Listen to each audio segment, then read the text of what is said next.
షటగోప సూర్య సూక్తులను కనుక మనము సేవించకపోతే ఎలాంటి వారిని అవుతాము అంటే, వేదాన్ని ఎలా అయితే మనం చదువుకోకపోతే బ్రాహ్మణత్వం ఎలా రాదో అలా ఈ యొక్క షటగోప సూర్య సూక్తులను సేవించకపోతే, అంటే అర్థత కానీ శబ్దత కానీ సేవించకపోతే మనకు శ్రీ వైష్ణత్వం సిద్ధి లభించదు అని చెప్పారు.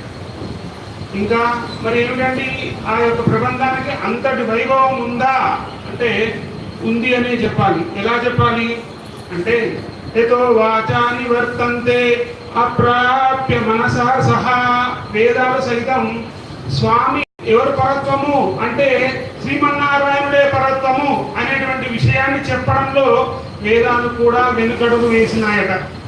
అలాంటప్పుడు ఎవరు చెప్పారు అంటే ఈ దివ్య ప్రబంధం మాత్రమే